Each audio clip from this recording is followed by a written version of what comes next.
안녕하세요. 역사와 문화를 탐구하는 와인 전문가 이석인입니다. 우리 지난 시간에 봤듯이 19세기 말 필록세라라는 포도나무 진딧물 팬데믹 사건으로 유럽의 포도밭이 황폐화되면서 와인 산업은 큰 위기를 맞았었는데요. 다행히 미국 포도 품종의 뿌리와 유럽 포도 품종의 줄기를 접목하는 혁신적인 방법으로 이 재난을 극복할 수 있었지만 20세기에는 또 다른 위기가 와인을 위협했습니다. 첫 번째 위협은 자연재해가 아닌 인간이 만들어낸 재앙이었는데요. 바로 세계대전 때문이었어요. 프랑스에서는 나치 독일군이 와인을 약탈하며 프랑스인들의 자존심을 짓밟으려고 했죠. 또 다른 한편 대서양 건너편 미국 또 영국에서는 금주법과 금주운동이 와인 산업을 뒤흔들었습니다. 특히 금주법 시행 당시 미국에서는 높은 알코올 도수의 증류주뿐만 아니라 모든 주류의 생산과 소비가 법으로 금지되면서 와인 산업은 전례 없는 타격을 받게 되었죠. 전쟁과 금주의 시대, 와인은 이 위기 속에서 어떻게 생존했을까요?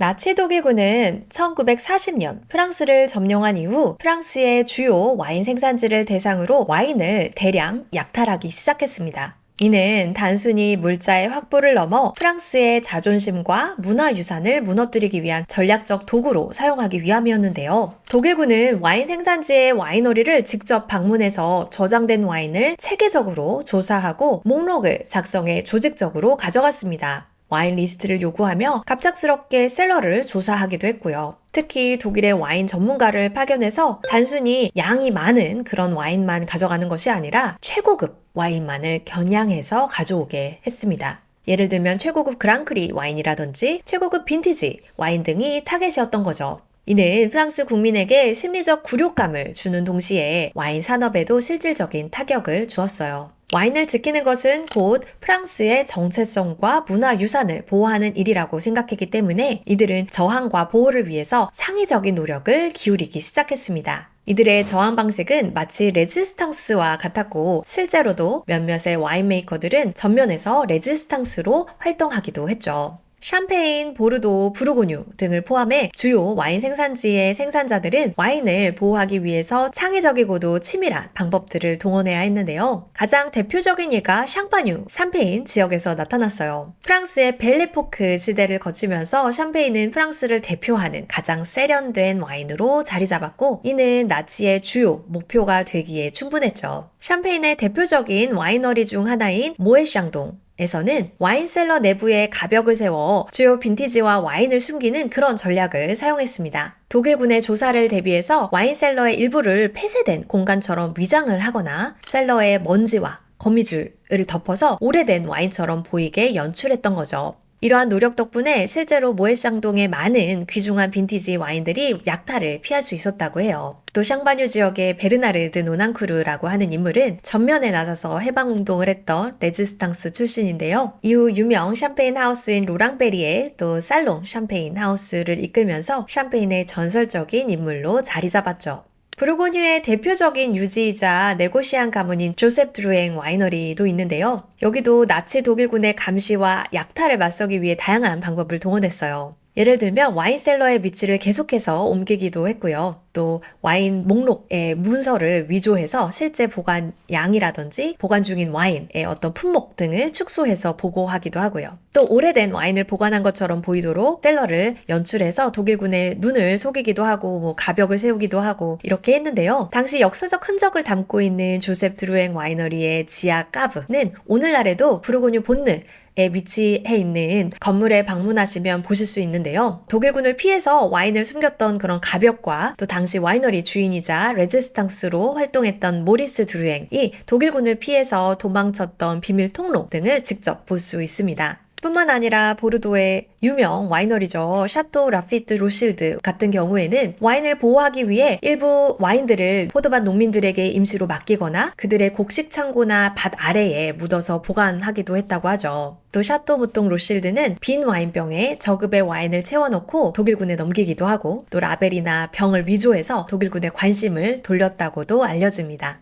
이와 같은 프랑스 와인 생산자들의 노력과 저항은 단순히 생계를 유지하기 위한 것만은 아니었을 거예요. 그들에게 와인은 그런 상품 이상의 의미를 가지고 있었고 조국의 정체성과 문화적 상징 그 자체라고 생각을 했을 테니까요. 와인을 지키는 것이 곧 프랑스의 자부심과 유산을 지키는 일이라고 생각해서 어떤 사명감도 분명히 있었을 것이라고 생각합니다. 때문에 나치의 점령 속에서도 와인을 지키기 위해 싸운 와인메이커들의 이야기는 프랑스 와인 산업의 자부심과 정체성을 더욱 강화하는 그런 중요한 계기가 되기도 했어요. 이와 같은 이야기는 현대 소설 속에서도 찾아볼 수 있는데요. 한국어로 번역된 작품들은 아니지만 제가 굉장히 재미있게 읽은 소설 2개를 추천해 드릴게요. 첫 번째 소설은 크리스틴 하멜의 The Winemaker's Wife라는 소설인데요. 1940년대 나치 점령 시기에 샹파뉴 지역 샴페인 하우스를 배경으로 전쟁 속에서 벌어진 비밀과 사랑을 다룬 그런 소설이에요. 당시 와인 생산자들이 독일군의 와인 약탈에 어떻게 맞섰는지 그리고 그 과정에서 얽힌 인간관계와 희생을 흥미롭게 그려내서요. 어떤 역사적인 사실과 서사가 이렇게 조화롭게 담아진 소설이라고 생각합니다. 또 두 번째는 안마의 The Lost Vintage라는 소설인데요. 여기는 부르고뉴가 배경이고요. 소설 주인공이 저처럼 WSET 디플로마이고 마스터 오브 와인을 시험 준비 중에 있는 그런 가운데에 갑작스럽게 가족이 대대로 운영하던 부르고뉴 와이너리에 머물게 되면서 벌어지는 이야기를 다룬 거예요. 그 와이너리에서 나치 시대로 이제 거슬러 올라가는 낡은 와인과 또 숨겨진 가족의 비밀, 그 전쟁 중 와인과 이렇게 얽힌 과거의 이야기들이 나옵니다. 굉장히 현실과 이제 과거를 오가면서 진행이 되는데요. 둘 다 재미있는 소설들이니 추천을 드리고요. 아무튼 이처럼 연이은 필록세라와 세계대전 속에서 프랑스와 유럽은 자신들의 와인을 지키기 위해 고군분투했지만 반면 같은 시기 영국과 미국에서는 완전히 다른 양상의 위기가 벌어지며 와인은 또 다른 의미에서 암흑기를 맞이했습니다. 바로 금주운동과 금주법의 등장이었는데요. 금주운동과 금주법의 타겟은 처음에는 와인이 아니었어요. 그 시작점에는 증류주가 있었는데요. 16세기 네덜란드인들이 이슬람 문화에서 유래한 증류 기법을 활용해서 높은 도수의 증류주를 대량으로 만들어 상업화하기 시작했죠. 당시까지 인류가 마시던 대부분의 술은 발효주였고 알코올 도수는 기껏해야 10도 내외였어요.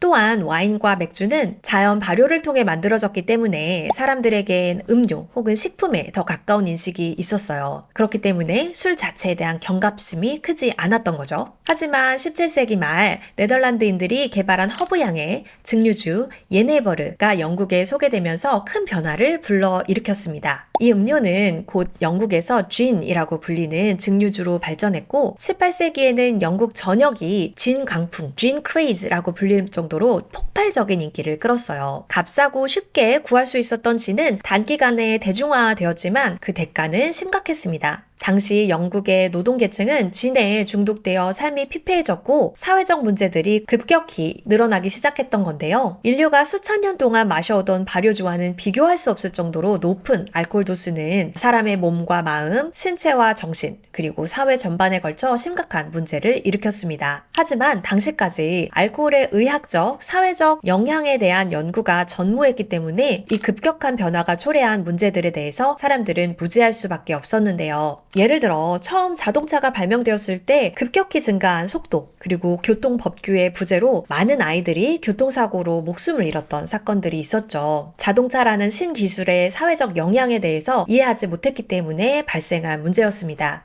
증류주가 등장하며 일어난 사회적 혼란도 이와 유사한 맥락에서 이해할 수 있겠어요. 노동자와 빈곤층이 저렴하고 알코올 도수가 높은 진에 중독되면서 발생하는 그런 범죄들, 가정 파괴라든지 빈곤의 심화 등 다양한 사회 문제가 나타났습니다. 이에 영국에서는 금주운동의 일환으로 맥주 소비를 장려하는 캠페인이 벌어졌어요. 진 대신에 맥주를 소비하자는 거였죠. 이는 비교적 도수가 낮은 발효주가 사회적 안정에 기여할 수 있다는 판단에서 나온 정책이었습니다. 한편 미국에서도 비슷한 움직임이 있었는데요. 미국의 독립선언서를 작성한 제3대 대통령 토머스 제퍼슨이 국가적으로 와인 소비를 적극 장려했던 거예요. 그는 역사적으로도 잘 알려진 와인 애호가이기도 했는데요. 비단 본인의 취향 때문이 아니라 와인이 싼 곳에서는 시민들이 취하지 않는다 라는 말을 하면서 미국에서도 높은 알코올의 증류주 대신에 와인을 마시면서 음주 문화를 변화시켜야 한다라고 강조했던 거죠. 그러면서 미국 내에 적극적으로 포도 재배와 와인 생산을 지원했고요. 또 와인에 붙는 세금을 최소화하기도 했습니다. 증류주에는 높은 세금을 부과하기도 했고요. 하지만 제퍼슨 이후 약 100년 후인 1920년대에 미국에서는 결국 증류주뿐만 아니라 모든 종류의 술을 법적으로 금지하는 금주법,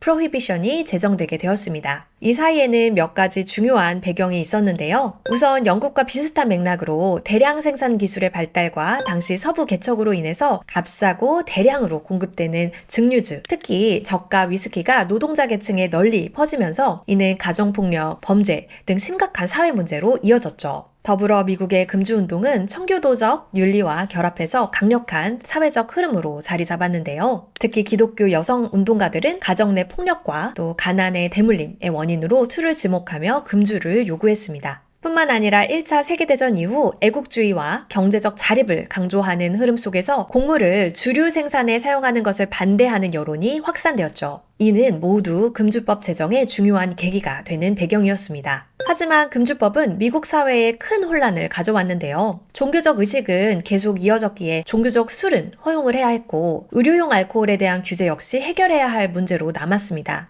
이러한 불완전한 법적 허점 속에서 또 술에 대한 관리 감독마저 사라지자 노동자층과 빈민층에서는 음주가 금주된 대신에 더 위험한 상황들이 벌어졌던 건데요. 마셔서는 안 되는 공업용 알코올이나 제대로 제조가 되지 않은 밀주가 암암리에 유통되면서 수많은 사람들이 건강을 잃거나 목숨을 잃는 사고가 빈번하게 발생했던 거죠.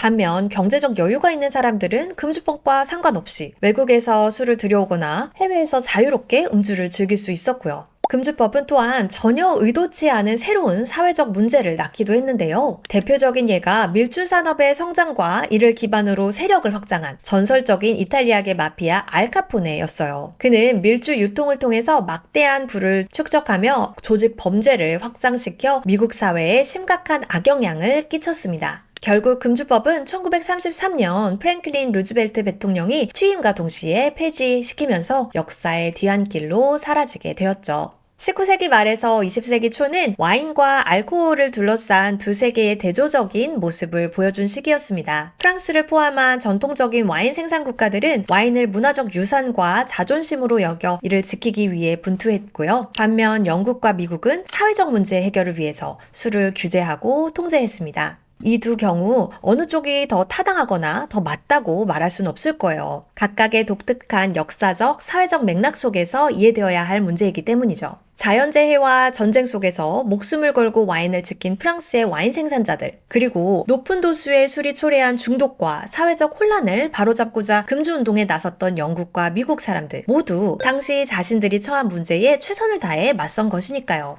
더불어 이러한 역사들 덕분에 현대사회는 음주가 인간에게 미치는 영향을 더 깊이 이해하게 되었고 음주에 대한 경각심과 책임감을 고취하는 다양한 정책과 연구들이 이루어질 수 있었던 거죠. 오늘은 조금 무거운 주제를 다뤘는데요. 다음 시간에는 구대륙인 유럽뿐만 아니라 미국, 호주, 뉴질랜드와 같은 신대륙 와인들이 어떻게 새롭게 도약하면서 성장을 이루었는지를 살펴보도록 할 거예요. 오늘의 내용이 흥미로우셨다면 구독과 좋아요 잊지 마시고요. 그러면 다음 시간에 또 흥미로운 이야기로 찾아뵙도록 하겠습니다.